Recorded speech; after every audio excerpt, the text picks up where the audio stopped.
Ang una sa mga lihim ng Vatican ay ang mga tinanggal na libro sa Biblia. Ang mga orihinal na libro ng Biblia ay nakasulat sa salitang Hebrew.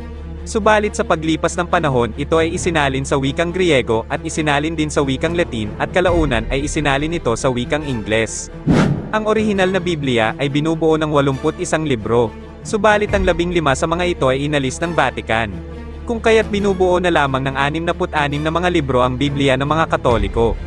Ang mga tinanggal na libro sa Biblia ay tinatawag na Apokripa, at ito ay nangangahulugang hidden o nakatago. Ang mga librong ito ay ang mga sumusunod: 1 Esdras, 2 Esdras, Tobit, Judith, Rest of Esther, Wisdom of Solomon, Ecclesiasticus, Baruch and the Epistle of Jeremy, Song of the Three Holy Children, Story of Susanna, The Idol Bell and the Dragon, Prayer of Manasseh, 1 Maccabees, 2 Maccabees, at ang Book of Enoch.